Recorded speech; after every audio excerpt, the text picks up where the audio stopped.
still found time for literary labours. The purpose which now took possession of her was a natural one to a poor and ambitious girl, but the means took to gain her end were not the best. She saw that money conferred power. Money and power, therefore, she resolved to have, not to be used for herself alone, but for those whom she loved more than life. The dream of filling home with comforts, giving Beth everything she wanted, from strawberries in winter to an organ in her bedroom, going abroad herself, and always having more than enough, so that she might indulge in the luxury of charity, had been, for years, Joe's most cherished castle in the air.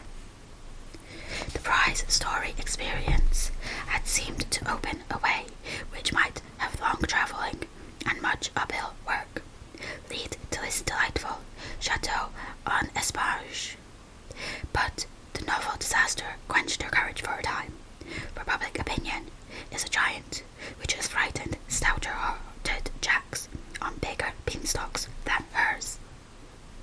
Like that immortal hero, she reposed a while after the first attempt, which resulted in a tumble and the least lovely of the giant's treasures, if I remember it rightly. But the up again and take another spirit was as strong in Joe as in Jack, so she scrambled up on the shady side this time and got more booty, but nearly left behind her what was far more precious than the money bags. She took to writing sensation stories, for in those dark ages even all perfect America read rubbish. She told no one, but concocted a thrilling tale, and boldly carried it herself to Mr. Dashwood, editor of the weekly Volcano. She had never read Sartor but she had a womanly instinct that clothes possess an influence more powerful over many than the world of character or the magic of manners. So she dressed herself in her best, and trying to persuade herself that she was neither excited nor nervous, bravely climbed 2 pairs of dark and dirty stairs to find herself in a disorderly room, a cloud of cigar smoke, and the presence of 3 gentlemen, sitting with their heels rather higher than their hats, which articles of dress none of them took the trouble to remove on her appearance. Somewhat daunted by this reception, Joe hesitated on the threshold, murmuring in much embarrassment, "Excuse me, I was looking for the weekly Volcano office. I wish to see Mr. Dashwood." Down went the highest pair of heels, up rose the smokiest gentleman, and, carefully cherishing his cigar between his fingers, he advanced with a nod and a countenance expressive of nothing but sleep. Feeling that she must get through the matter of somehow, Jo produced her manuscript, and, blushing redder and redder with each sentence, blundered out fragments of the little speech carefully prepared for the occasion. "A friend of mine desired me to offer a story, just as an experiment. Would like your opinion. Be glad to write more if this suits." While she blushed and blundered, Mr. Dashwood had taken the manuscript and was turning over the leaves with a pair of rather dirty fingers and casting critical glances up and down the neat pages. "Not a first attempt, I take it," observing that the pages were numbered, covered only on one side, and not tied up with a ribbon. "Sure sign of a novice." "No, sir. She has had some experience, and got a prize for a tale in the Blarney Stone manner." "Oh, did she?" And Mr. Dashwood gave Jo a quick look, which seemed to take note of everything she had on, from the bow in her bonnet to the buttons in her boots. "Well, you can leave it, if you like. We've more of this sort of thing on hand than we know what to do with at present, but I'll run my eyes over it and give you an answer next week."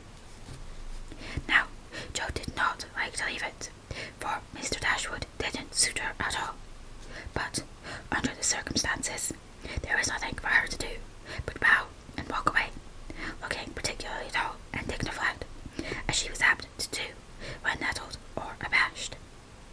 Just then she was both, for it was perfectly evident from the knowing glances exchanged among the gentlemen that her little fiction of my friend was considered a good joke and laugh, produced by some inaudible remark of the editor, as he closed the door, completed her discomfiture. However, resolving never to return, she went home and worked off her irritation by stitching pinafores vigorously, and in an hour or two was cool enough to laugh over the scene and long for next week. When she went again, Mr. Dashwood was alone, whereat she rejoiced. Mr. Dashwood was much wider awake than before, which was agreeable, and Mr. Dashwood was not too deeply absorbed in a cigar to remember his manners, so the second interview was much more comfortable than the first. We'll take this.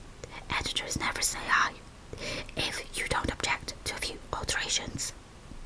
It's too long, but omitting the passages I've marked, we'll make it just the right length, he said, in a business-like tone.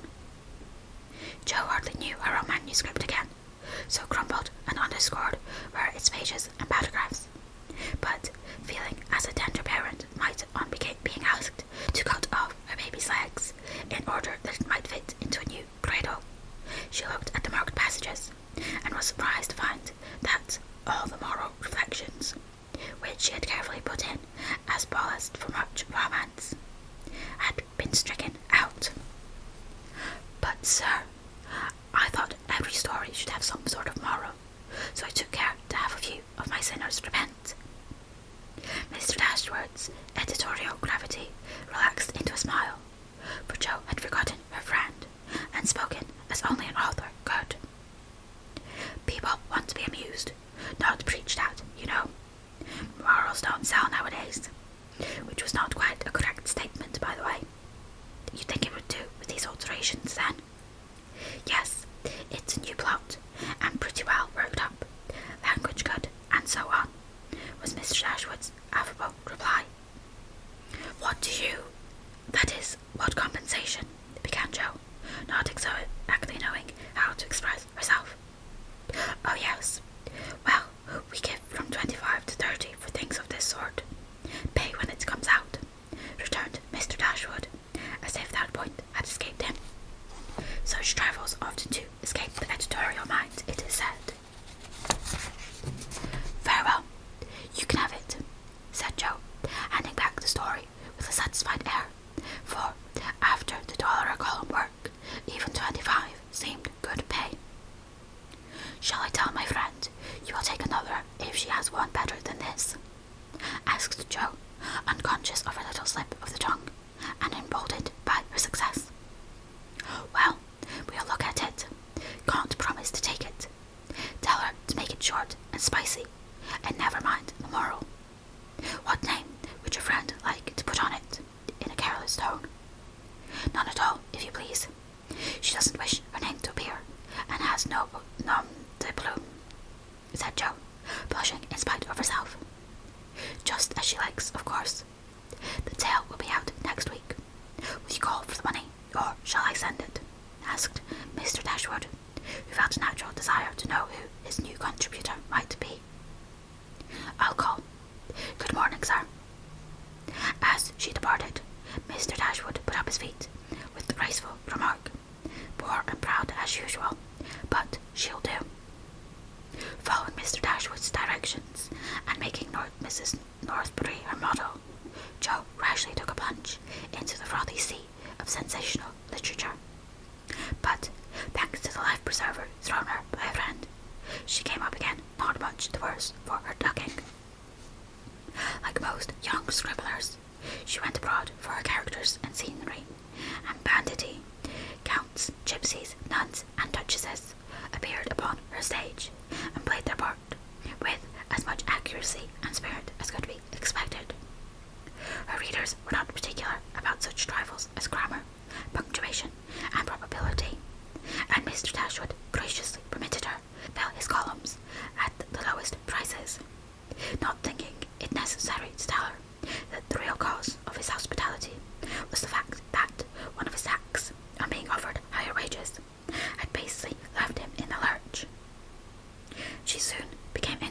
in her work, for her emaciated purse grew stout, and the little hoard she was making to take Beth to the mountains next summer grew slowly, but surely, as the weeks passed.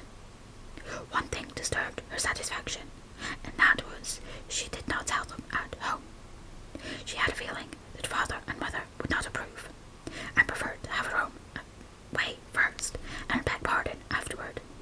It was easy to keep her secret, for no name appeared with her stories. Mr. Dashwood had, of course, found it out very soon, but promised to be dumb, and for a wonder kept his word.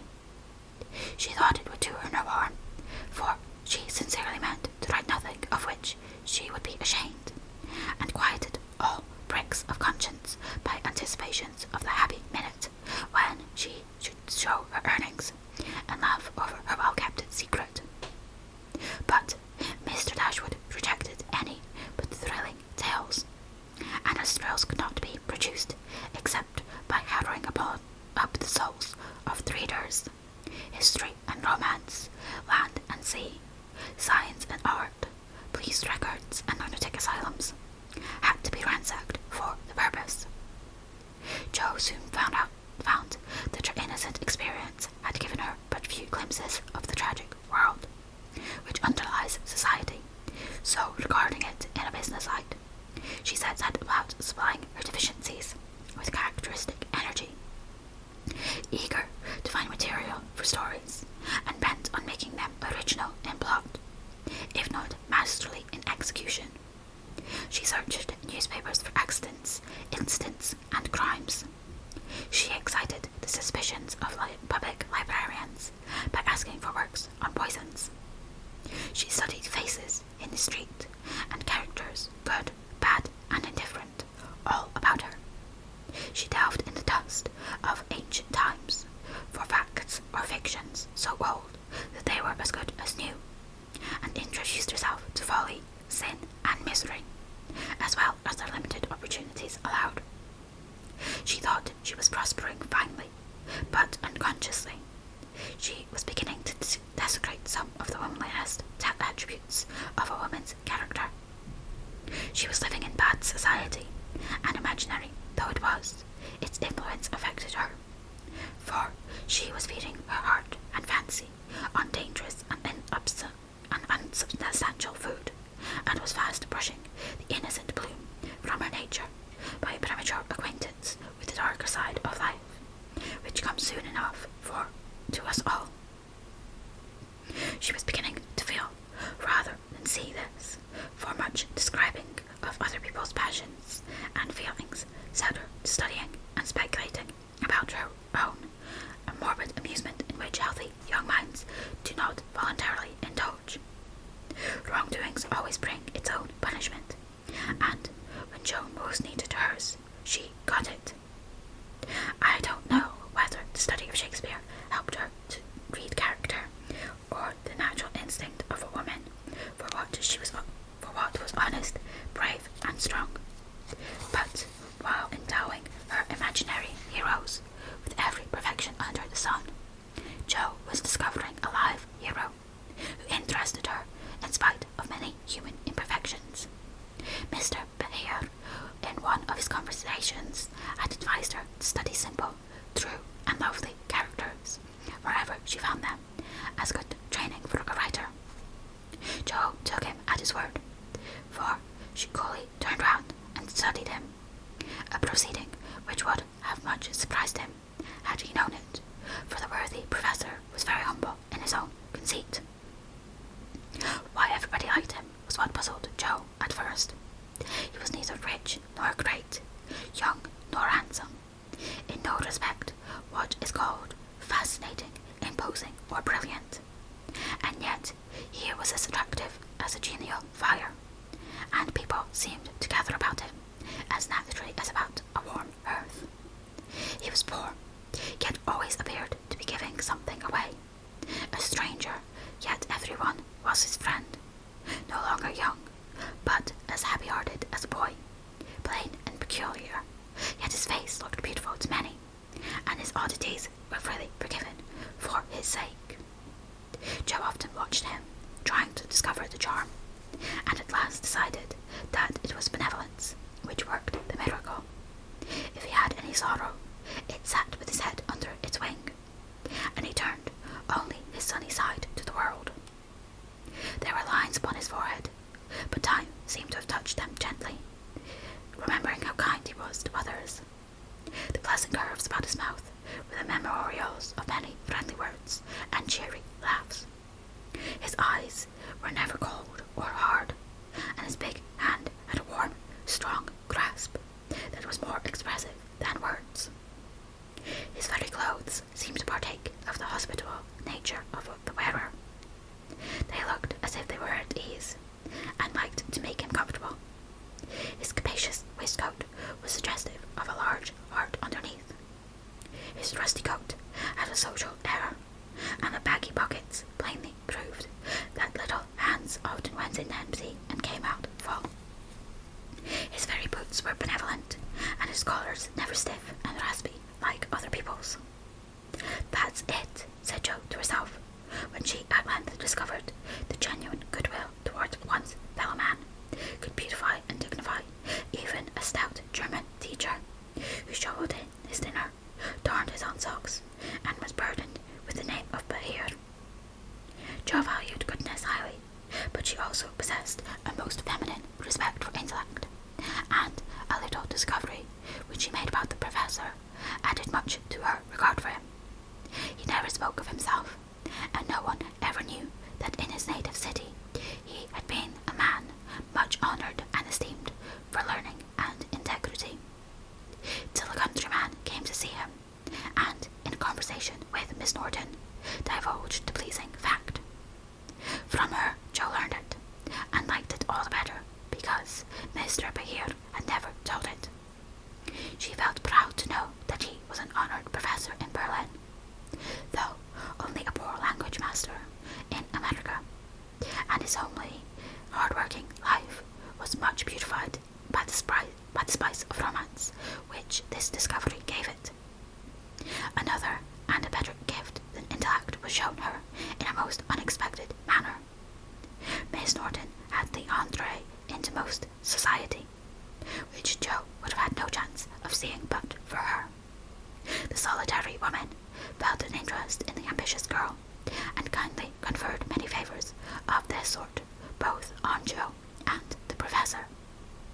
She took them with her on one night to a select symposium held in honour of several celebrities. Jo went prepared to bow down and adore the mighty ones whom she had worshipped with youthful enthusiasm afar off, but her reverence for genius received a severe shock that night, and it took her some time to recover from the discovery that the great creatures were only men and women after all. Imagine her dismay on stealing a glance of timid admiration at the poet, whose lines suggested an ethereal being fed on spirit, fire, and dew, to behold him devouring his supper with an ardour which flushed his intellectual countenance. Turning as from a fallen idol, she made other discoveries which rapidly dispelled her romantic illusions. The great novelist vibrated between two decanters with the regularity of a pendulum. The famous divine filtered openly with one of the Madame de Staëls of the age, who looked daggers at another Corinne, who was amiably satirizing her after outmanoeuvring her in efforts to absorb the profound philosopher, who imbibed tea Johnsonly and appeared to slumber, the loquacity of the lady rendering speech impossible. The scientific celebrities, forgetting their molecules and glacial periods, gossiped about art, while devoting themselves to oysters and ices with characteristic energy. The young musician, who was charming the city like a second Orpheus, talked horses, and the specimen of the British nobility present happened to be the most ordinary man of the party. Before the evening was half over, Jo felt so completely disillusioned that she sat down in a corner to recover herself. Mr. Bahir soon joined her, looking rather out of his element, and presently several of the philosophers, each mounted on his hobby, came ambling up to hold an intellectual tournament in the recess. The conversations were miles beyond Jo's comprehension, but she enjoyed it. Though Kant and Hegel were unknown gods, the subjective and objective unintelligible terms, and the only thing evolved from her inner consciousness was a bad headache after it was all over. It dawned upon her gradually that the world was being picked to pieces and put together anew, and, according to the talkers, on infinitely better principles than before. That religion was in a fair way to be reasoned into nothingness, and intellect was to be the only god. Jo knew nothing about philosophy or metaphysics of any sort, but a curious excitement, half pleasurable, half painful, came over her as she listened, with a sense of being turned adrift into time and space, like a young balloon out on a holiday. She looked around to see how the professor liked it, and found him looking at her with the grimmest expression she had ever seen him wear.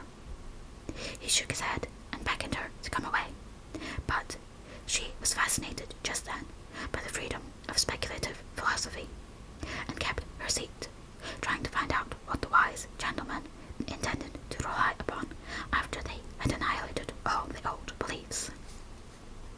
Now, Mr. Bahir was a diffident man, and slow to offer his own opinions, not because they were unsettled, but because they were too sincere and earnest to be lightly spoken. As he glanced from Jo to several other young people attracted by the brilliancy of the philosophical pyrotechnics, he knit his brows and longed to speak, fearing that some inflammable young soul would be led astray by the rockets, to find, when the display was over, that they had only an empty stick or a scorched hand. He bore it as long as he could, but when he was appealed to for an opinion, he blazed up with an honest indignation, and defended religion with all the eloquence of truth, an eloquence which made his broken English musical and his plain face beautiful. He had a hard fight, for the wise men argued well, but he didn't know when he was beaten, and stood to his callers like a man. Somehow, as he talked, the world got right again to Jo. The old beliefs that had lasted so long seemed better than the new. God was not a blind force, and immortality was not a pretty fable, but a blessed fact.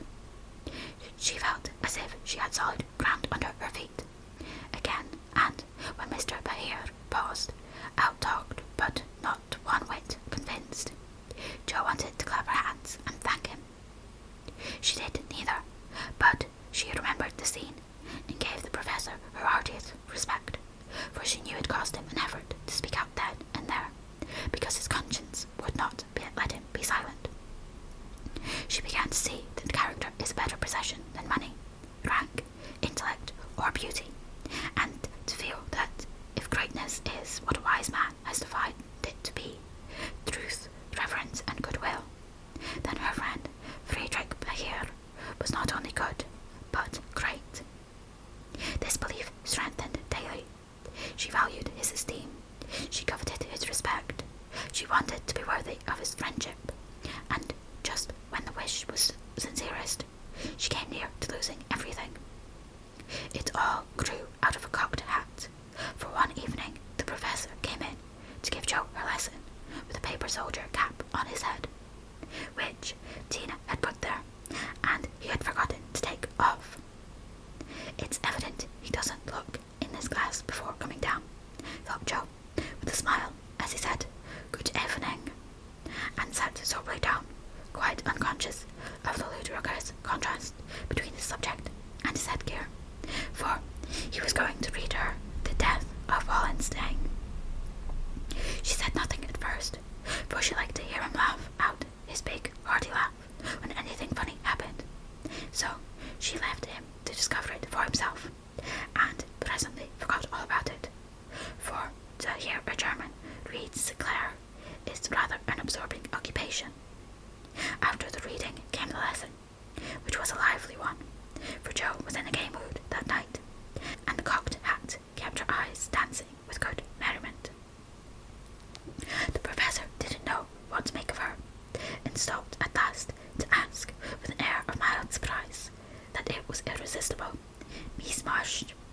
What do you have in your master's face? Have you no respect for me, that you go on so bad? How can I be respectful, sir, when you forget to take your hat off, said Joe.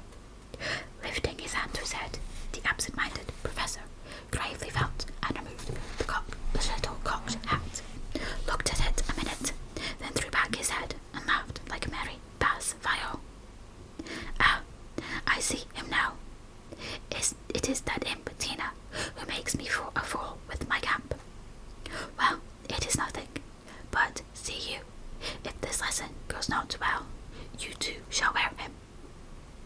But the lesson did not go at all for a few minutes, because Mr. Bahir caught sight of a picture on the hat, and, unfolding it, said, with great disgust, I wish these papers did not come in the house. They are not for children to see, nor young people to read. It is not well, and I have no patience with those who make this harm. Joe glanced at the sheet and saw a pleasing illustration composed of a lunatic, a corpse, a villain, and a viper. She did not like it, but the impulse that made her turn it over was not one of displeasure, but fear, because for a minute she fancied the paper was the volcano. It was not, however, and her panic subsided, as she remembered that even if it had been, and one of her own tales in it, there would have been no name to betray her. She had betrayed herself, however, by a look and a blush, for, though an absent man, the professor saw a good deal more than people fancied. He knew that Joe wrote, and had met her down among the newspaper offices more than once. But she never spoke of it. He asked no questions, in spite of a strong desire to see her work. Now it occurred to him that she was doing what she was ashamed to own, and it troubled him. He did not say to himself, it is none of my business, I have no right to say anything, as many people would have done. He only remembered that she was young and poor, a girl far from her mother's love and father's care, and he was moved to help her with an impulse as quick and natural as that which would prompt him to put out his hand to save a baby from a puddle. All this flashed through his mind in a minute, but not a trace of it appeared in his face, and by the time the paper was turned, and Joe's needle threaded, he was ready to say quite naturally, but very gravely, Yes, you are right to put it from you. I do not think that good young girls should see such things. They are made pleasant to some, but I would more rather give my boys gunpowder to play with than this bad trash. All may not be bad, only silly, you know. And if there is a demand for it, I don't see any harm in supplying it. Many very respectable people make an honest living out of what are called sensation stories, said Joe, scratching gathers so energetically that a row of little slits followed her pen. There is a demand for whiskey, but I think you and I do not care to sell it. If the respectable people knew what harm they did, they would not feel that the living was honest. They have no right to put poison in the sugar plum, and let the small ones eat it. No, they should think a little, and sweep mud in the streets before they do this thing. Mr. Bahir spoke warmly, and walked to the fire, crumpling the paper in his hands. Joe sat down, looking as if the fire had come to her, for her cheeks burned long after the cocked hat had turned to smoke, and gone harmlessly up the chimney. I should like much to send all the rest after him, muttered the professor, coming back with a relieved air. Joe thought what a blaze her pile of papers upstairs would make, and her hard-earned money lay rather heavily in her conscience at that minute. Then she thought consolingly to herself, mine are not like that. They are only silly, never bad, so I won't be worried. And, taking up her book, she said with a studious face, Shall we go on, sir? I'll be very good and proper now. I shall hope so, was all he said, but he meant more than she imagined, and the grave, kind look he gave her made her feel as if the words weekly volcano were printed in large type on As soon as she went out to her room, she got out her papers and carefully reread every one of her stories. Being a little short-sighted, Mr. Bahir sometimes used eyeglasses, and Jo had tried them once, smiling to see how they magnified the fine print of her book. Now she seemed to have on the professor's mental or moral spectacles also, for the faults of these poor stories glared at her dreadfully and filled her with dismay. They are trash, and will soon be worse trash if I go on, for each is more sensational than the last. I've gone blindly on, hurting myself and other people for the sake of money. I know it's so, for I can't read the stuff in sober earnest without being horribly ashamed of it. And what should I do if they were seen at home, or Mr. Bahir got hold of them? Jo turned hot at the bare idea and stuffed the whole bundle into her stove, nearly setting the chimney afire with the blaze. Yes, that's the best place for such inflammable nonsense. I'd better burn the house down, I suppose, than let other people blow themselves up with my gunpowder, she thought, as she watched the demon of the Juar whisk away, a little black cinder with fiery eyes. But when nothing remained of all her 3 months' work, except a heap of ashes and money in her lap, Jo looked sober as she sat on the floor, wondering what she ought to do about her wages. I think I haven't done much harm yet. I may keep this to pay for my time, she said, after a long meditation, nodding impatiently. I almost wish I hadn't any conscience. It's so inconvenient. If I didn't care about doing right, and didn't feel uncomfortable when doing wrong, I should get on capitally. I can't help wishing sometimes that Mother and Father hadn't been so practical about such things. Jo, instead of wishing that, thank God the Father and Mother were particular. And pity from your heart those who have such guardians to hedge them round the principles which may seem like prison walls to impatient youth, but which will prove sure foundations to build character upon in womanhood. Jo wrote no more sensational stories, deciding that the money did not pay for her shares of the sensation, but going to the other extreme, as is the way with people of her stamp, she took a course of Mrs. Sherwood, Miss Edgeworth, and Hannah More, and then produced a tale which might have been more properly called an essay or a sermon, so intensely moral was it. She had her doubts about it from the beginning, for her lively fancy and girlish romance felt as ill at ease in the new style as she would have done masquerading in the stiff and cumbrous costume of the last century. She sent this didactic gem to several markets, but it found no purchaser, and was inclined to agree with Mr. Dashwood that morals didn't sell. Then she tried a child's story, which she could easily have disposed of if she had not been mercenary enough to demand filthy lucre for it. The only person who offered enough to make it worth her while to try juvenile literature was a worthy gentleman who felt it his mission to convert all the world to his particular belief.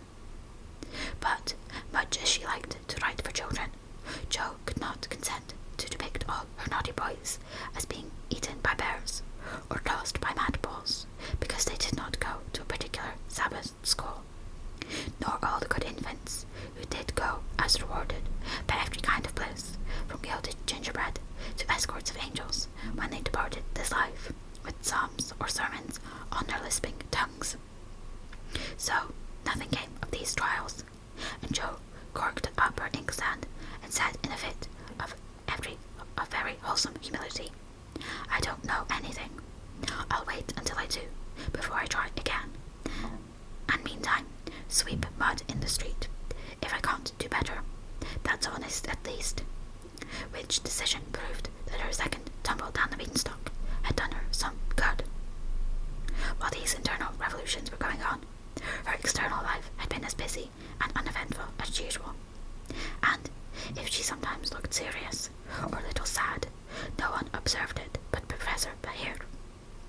He did it so quietly that Joe never knew he was watching to see her, if she would accept and profit by his reproof. But she stood the test, and he was satisfied, for though no words passed between them, he knew that she had given up writing.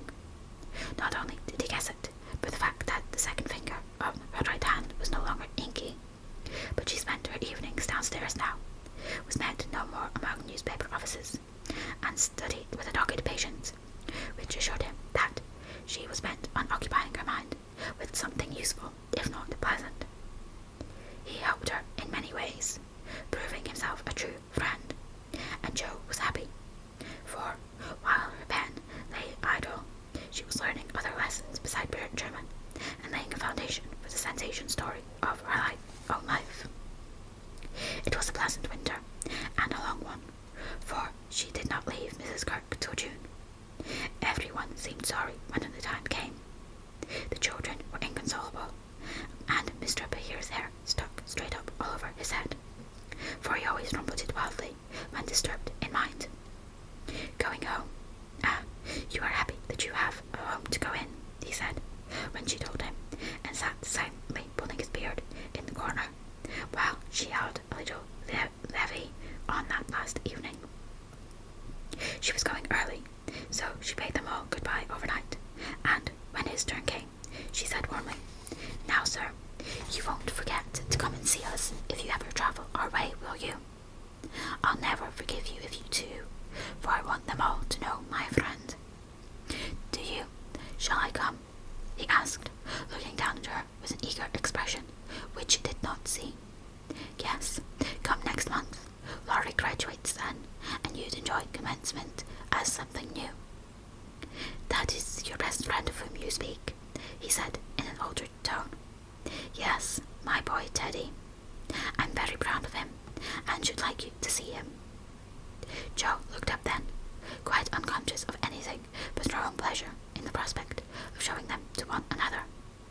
Something in Mr. Behir's face suddenly recalled the fact that she might find Laurie more than a best friend, and simply because she particularly wished not to look as if anything was the matter, she involuntarily began to blush, and the more she tried not to, the redder she grew. If it had not been for Tina on her knee, she didn't know what would have become of her.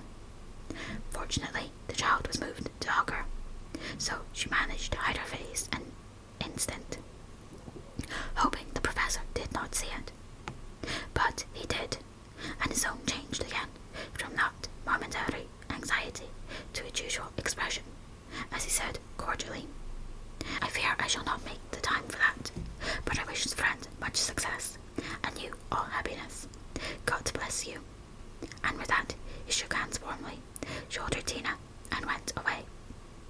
But after the boys were abed, he sat long before his fire with the tired look on his face and the heimweh, or homesickness, lying heavy in his heart. Once, when he remembered Jo as she sat with the little child in her lap, and that new softness in her face, he leaned his head on his hands a minute, and then roamed about the room, as if in search of something that he could not find. "It is not for me. I must not hope it now," he said to himself, with a sigh that was almost a groan. Then, as if reproaching himself for the longing he could not repress, he went and kissed the two tousled heads upon the pillow, took down his seldom used meerschaum, and opened his Plato. He did his best, and did it manfully, but I don't think he found that a pair of ramen boys, a pipe, and even the divine Plato were very satisfactory substitutes for wife and child at home. Early as it was, he was at the station next morning to see Jo off, and thanks to him, she began her solitary journey with the pleasant memory of a familiar face smiling its farewell,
splendid, successful boy, anything, and answered warmly, I'll come, Teddy, rain or shine, and march before you playing, Hail the conquering hero comes, on a Jew's harp. Laurie thanked her with a look that made her think, in a sudden panic, oh, dearie me, I know you'll say something, and then what shall I do? Evening meditation and morning work somewhat allied her fears, and having decided that she wouldn't be vain enough to think people were going to propose when she had given them every reason to know that what her answer would be, she set forth at the appointed time, hoping Teddy wouldn't do anything to make her hurt his poor feelings. A cod Megs and a refreshing sniff and sip at the Daisy and Demijohn still fortified her for the day-to-day, but when she saw a stalwart figure looming in the distance, she had a strong desire to turn about and run away. Where's the Jew's harp, Joe? Cried Laurie, as soon as he was within speaking distance. I forgot it, and Joe took heart again, for that salutation could not be called lover-like. She always used to take his arm on these occasions. Now she did not, and he made no complaint, which was a bad sign, but talked on rapidly about all sorts of faraway subjects, till they turned from the road into the little path that led homeward through the grove. Then he walked more slowly, suddenly lost his fine flow of language, and now and then a dreadful pause occurred. To rescue the conversation from one of the wells of silence into which it kept failing, Joe said hastily, Now you must have a good long holiday. I intend to. Something in his resolute tone made Joe look up quickly, to find him looking down at her with an expression that assured her the dreaded moment had come, and made her put out her hand with an imploring, No, Teddy, please don't. I will, and you must hear me. It's no use, Joe. We've got to have it out, and the sooner the better for both of us, he answered, getting flushed and excited all at once. Say what you like, then. I'll listen, said Joe, with a desperate sort of patience. Laurie was a young lover, but he was in earnest, and meant to have it out if he died in the attempt. So he plunged into the subject with a characteristic impetuosity, saying, in a voice that would get choky now and then, in spite of manful efforts to keep it steady, I've loved you ever since I've known you, Joe. Couldn't help it. You've been so good to me. I've tried to show it, but you wouldn't let me. Now I'm going to make you hear, and give me an answer, for I can't go on so any longer. I wanted to save you this.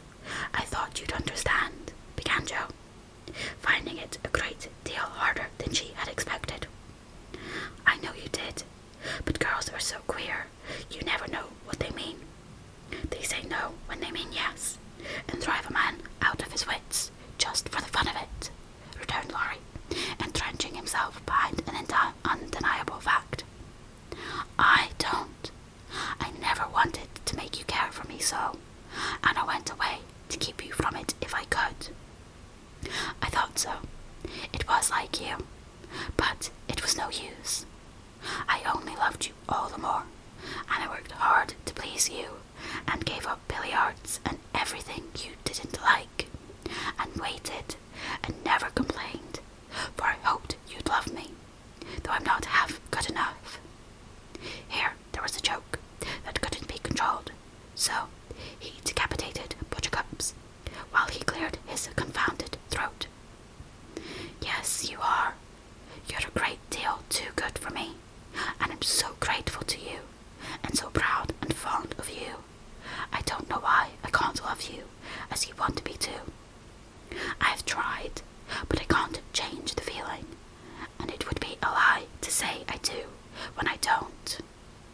Really, truly, Joe. He stopped short and caught both her hands as he put his question with a look that she did not soon forget. Really, truly, dear. They were in the grove now, close by the stile, and when the last words fell reluctantly from Joe's lips, Laurie dropped her hands and turned as if to go on, but for once in his life, the fence was too much for him. So he just laid his head down on the mossy post and stood so still that Joe was frightened. "Oh, Teddy, I'm sorry, so desperately sorry. I could kill myself if it would do any good. I wish you wouldn't take it so hard. I can't help it. You know, it's impossible for people to make themselves love other people if they don't," cried Joe, inelegantly, but remorsefully, as she softly patted his shoulder, remembering the time when he had comforted her so long ago. "They do sometimes," said a muffled voice from the post. "I don't believe it's the right sort of love, and I'd rather not try it," was the decided answer. There was a long pause while a blackbird sang blithely on the willow by the river, and the tall grass rustled in the wind. Presently, Joe said very soberly, as she sat down on the step of the stile, "Laurie, I want to tell you something." He started as if he had been shot, dropped his head, and cried out in a fierce tone, "Don't tell me that, Joe. I can't bear it now." "Tell what?" she asked, wondering at his violence. "That you love that old man." "What old man?" demanded Joe, thinking he must mean his grandfather. "That devilish professor you are always writing about. If you say you love him, I know I shall do something desperate." And he looked as if he would keep his word, as he clenched his hands with a wrath spark in his eyes. Joe wanted to laugh, but restrained herself and said warmly, for she too was getting excited with all this, "Don't swear, Teddy. He isn't old, nor anything bad, but good and kind, and the best friend I've got, next to you. Pray don't fly into a passion. I want to be kind, but I know I shall get angry if you abuse my professor. I haven't the least idea of loving him or anybody else. But you will after a while, and then what will become of me? You'll love someone else too, like a sensible boy, and forget all this trouble. I can't love anyone else, and I'll never forget you, Joe. Never, never," with a stamp to emphasize his passionate words. "What shall I do with him?" sighed Joe, finding that emotions were more unmanageable than she expected. "You haven't heard what I wanted to tell you. Sit down and listen, for indeed I want to do right and make you happy," she said, hoping to soothe him with a little reason, which proved that she knew nothing about love. Seeing a ray of hope in that last speech, Laurie threw himself down on the grass at her feet, leaned on his arm on the lower step of the stile, and looked up at her with an expectant face. Now that argument was not conducive to calm speech or clear thought on Joe's part, for how could she say hard things to her boy while he watched her with eyes full of love and longing, and lashes still wet with a bitter drop or two her hardness of heart had wrung from him? She gently turned his head away, saying, as she stroked the wavy hair, which had been allowed to grow for her sake, "How touching that was, to be sure. I agree with Mother that you and I are not suited to each other, because our quick tempers and strong wills would probably make us very miserable if we were so foolish as to." Joe paused a little over the last word, but Laurie uttered it with a rapturous expression. "Marry? No, we shouldn't. If you loved me, Joe, I should be a perfect saint, for you could make me anything you like." "No, I can't. I've tried and failed, and I won't risk our happiness by such a serious experiment. We don't agree, and we never shall. So we'll be good friends all our lives, but we won't go and do anything rash. Yes, we will if we get the chance, muttered Laurie rebelliously. Now do be reasonable and take a sensible view of the case, implored Jo, almost at her wits' end. I won't be reasonable. I don't want to take all you call a sensible view. It won't help me, and it only makes it harder. I don't believe you've got any heart. I wish I hadn't. There was a little quiver in Jo's voice, and, thinking it a good omen, Laurie turned round, bringing all his persuasive powers to bear, as he said, in a wheedlesome tone that he had never been so dangerously wheedledum before. Don't disappoint us, dear. Everyone expects it. Grandpa has set his heart upon it. Your people like it, and I can't get on without you. Say you will, and let us be happy. Do. Not until months afterward did Jo understand how she had the strength of mind to hold fast to the resolution she had made when she decided that she did not love her boy and never could. It was very hard to do, but she did it, knowing that delay was both useless and cruel. I can't say yes, truly, so I won't say it at all. You'll see that I'm right by and by, and thank me for it, she began solemnly. I'll be hanged if I do. And Laurie bounced up off the grass, burning with indignation at the very idea. Yes, you will, persisted Jo. You'll get over this after a while, and find some lovely, accomplished girl who will adore you and make a fine mistress for your fine house. I shouldn't. I'm homely and awkward and odd and old, and you'd be ashamed of me, and we should quarrel. We can't help it even now, you see. And I shouldn't like elegant society, and you would, and you'd hate my scribbling, and I couldn't get on without it, and we should be unhappy, and wish we hadn't done it, and everything would be horrid. Anything more? Asked Laurie, finding it hard to listen patiently to this prophetic burst.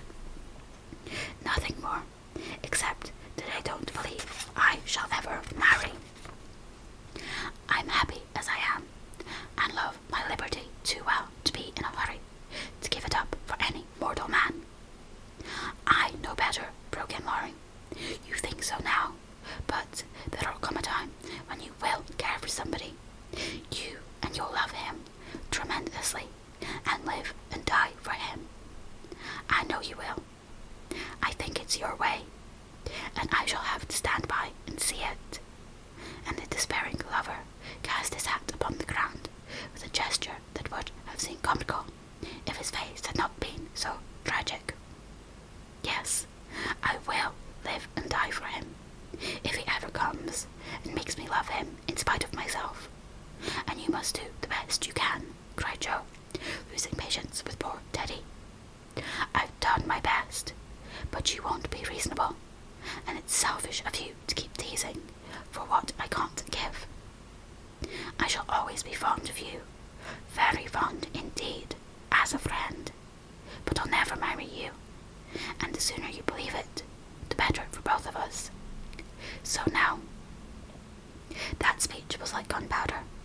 Laurie looked at her a minute, as if he did not quite know what to do with himself, then turned sharply away, saying in a desperate sort of tone, You'll be sorry some day, Jo. Oh, where are you going? She cried, for his face frightened her. To the devil, was the consoling answer.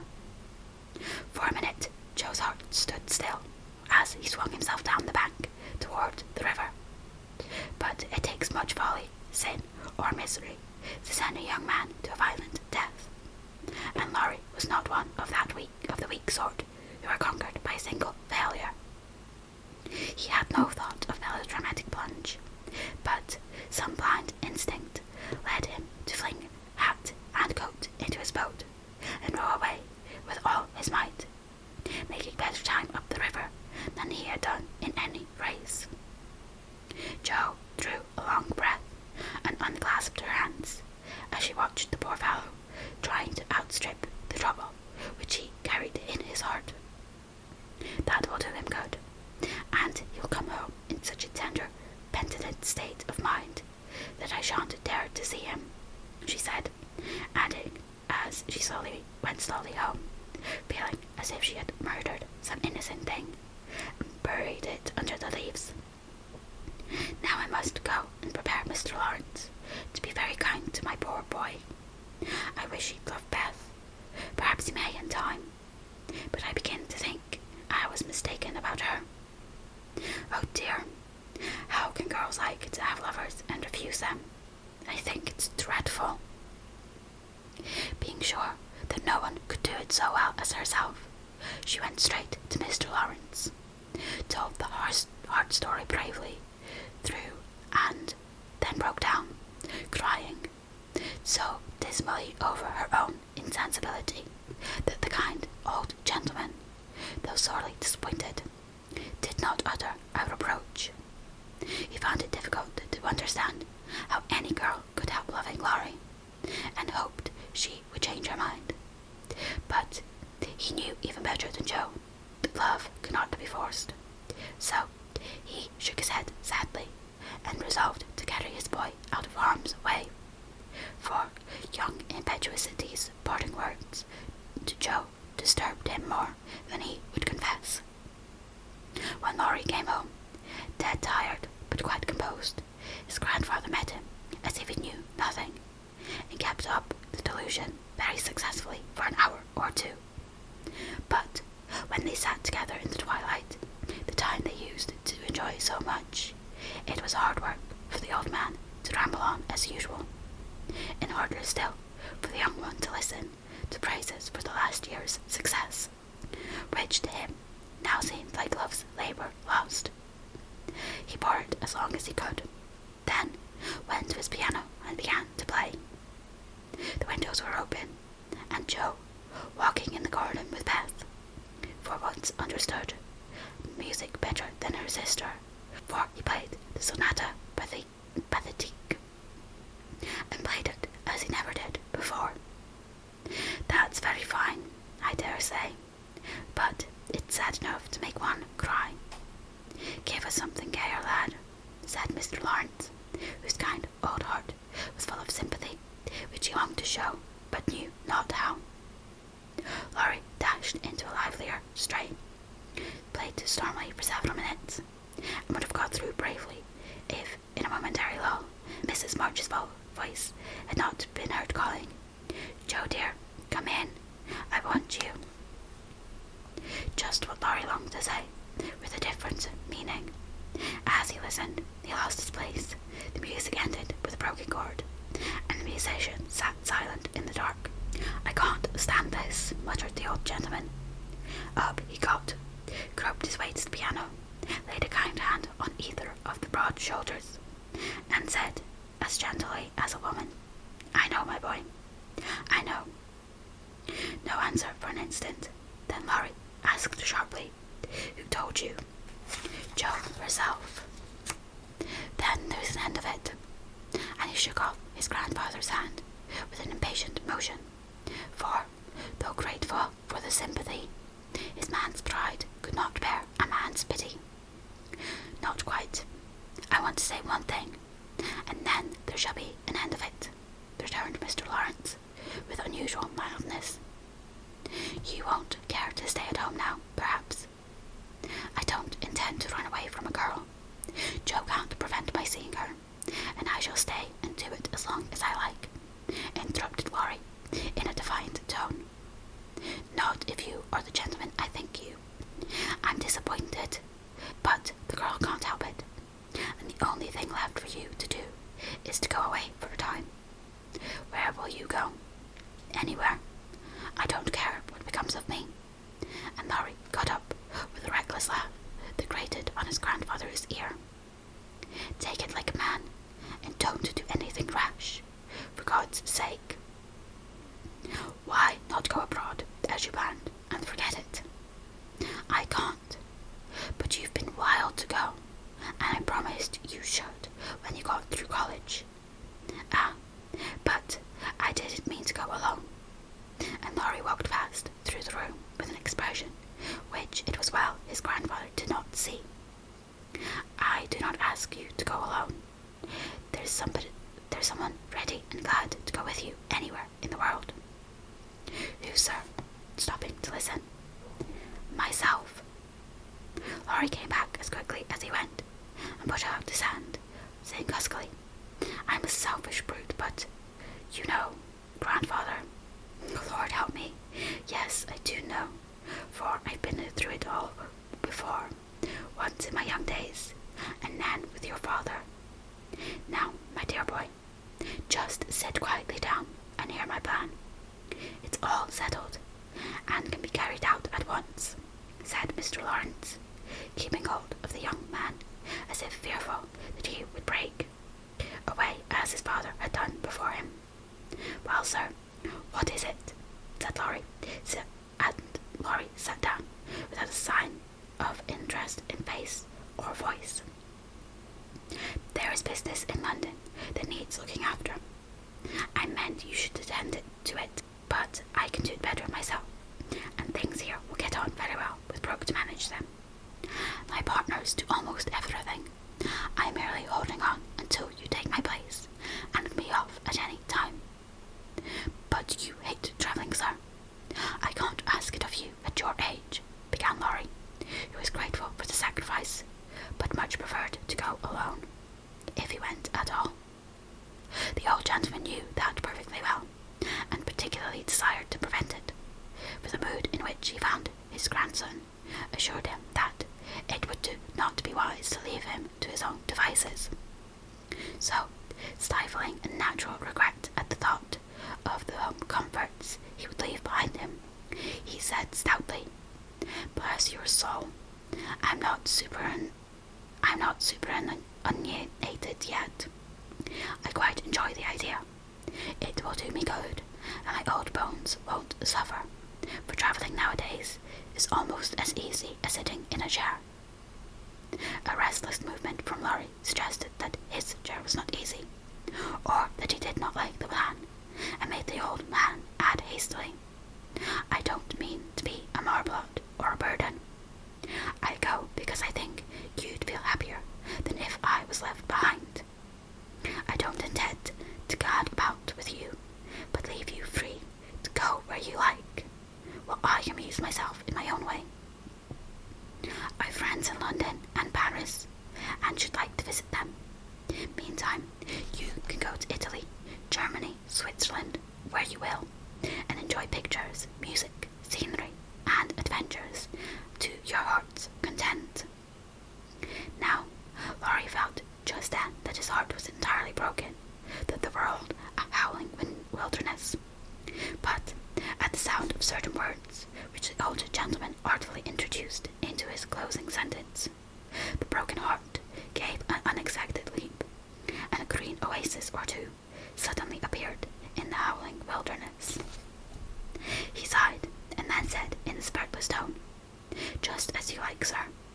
It doesn't matter where I go, or what I do." "It does to me. Remember that, my lad. I give you entire liberty, but I trust you to make an honest use of it. Promise me that, Laurie." "Anything you like, sir." "Good," thought the old gentleman.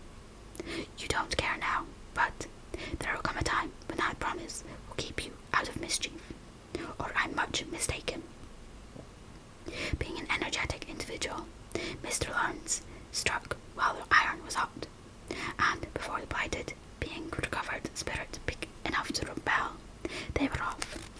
During the time necessary for preparation, Laurie bore himself as a young gentleman usually do in such cases. He was moody, irritable, and pensive by turns, lost his appetite, neglected his dress, and devoted much time to playing tempestuously on his piano, avoided Jo, but consoled himself by staring at her from his window, with a tragic face that haunted her dreams by night, and oppressed her with a heavy sense of guilt by day. Unlike some sufferers, he never discretion, and would allow no one, not even Mrs. March, to attempt consolation or offer sympathy.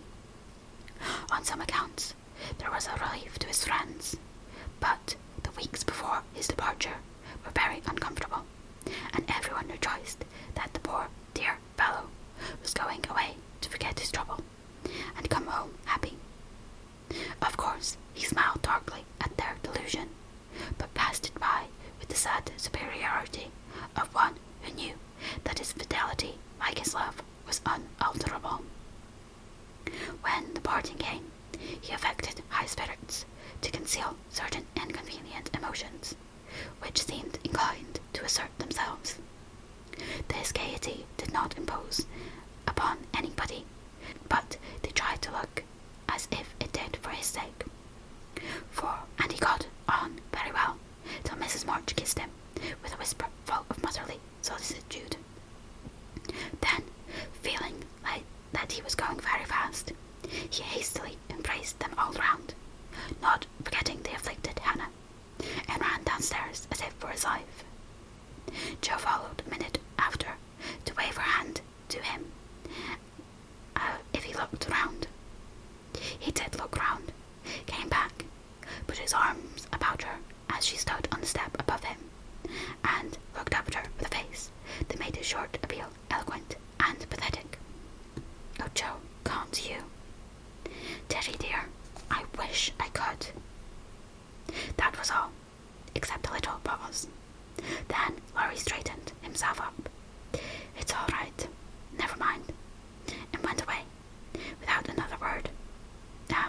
But it wasn't all right, and Jo did mind, for while the curly head lay on her arm a minute after her hard answer, she felt as if she had stabbed her dearest friend, and when he left her without a look behind him, she knew that the boy Laurie would never come again.